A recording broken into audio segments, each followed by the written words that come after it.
Godt, hej Flemming. Vi har valgt, mig og Frederik har valgt, Birk og Frederik har valgt British Museum i London. Og British Museum i London, det er et af verdens største og vigtigste museer med samlinger af menneskets sådan, historie og også en masse kultur indblandet. Det blev stiftet i 1753, baseret på en videnskabsmand, som hed Sir Hans Sloane, og de samlinger, han havde lavet indtil videre. Og det åbnede den 15. januar 1759 i Montague House i Bloomsbury, hvor den nuværende museumsbygning ligger, som også er den, vi har valgt at analysere og kigge på her.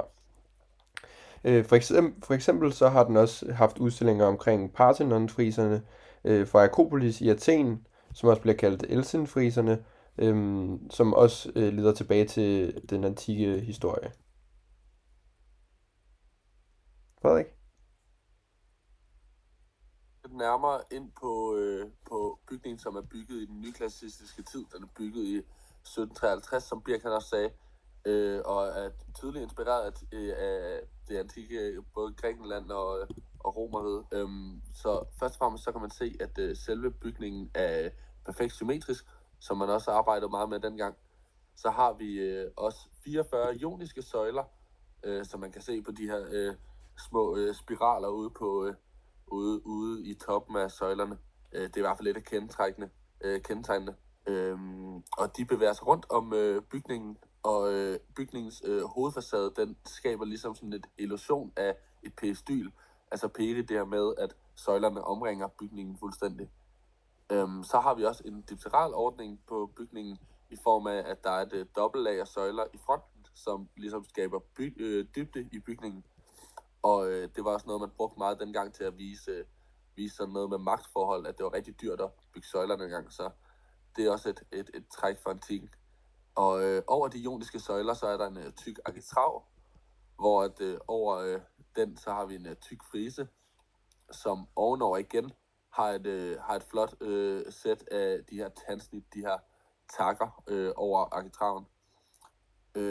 Og så over det, så har vi den store udsmykkede tympanon, som er den her flotte trekant, hvor den er udsmykket med noget, der hedder en relief, som ligesom er de her figurlige fremstillinger, som i antikken symboliserede noget guddommeligt.